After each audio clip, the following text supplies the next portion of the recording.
So today I want to talk about the demise of the Audit and Risk Committee.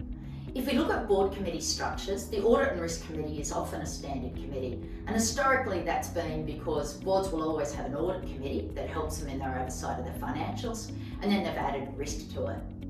But contemporary governance means that perhaps there needs to be a refocus and a refresh of the notion of an Audit and Risk Committee. So there's probably three reasons why I say that. First of all, is if we look at audit and risk as two functions, audit is very backward looking. It's lag in nature, it's looking at the past performance. Risk, on the other hand, is forward looking. What might go wrong? Or on the flip side of risk, of course, is opportunity. And where should we pursue opportunity? So completely different perspectives for audit and risk. The second one is where I often see boards have an audit and risk committee together and those functions together.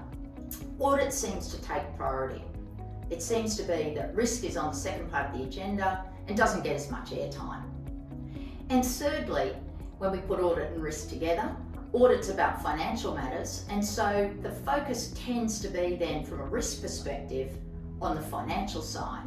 But of course there's a whole range of other risks.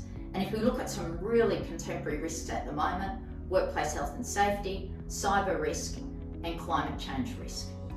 And so having a separate committee that enables boards to look at the non-financial risks is also really important.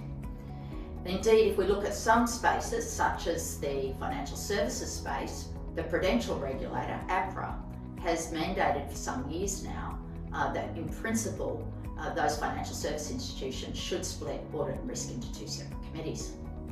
And indeed, that's one of the solutions.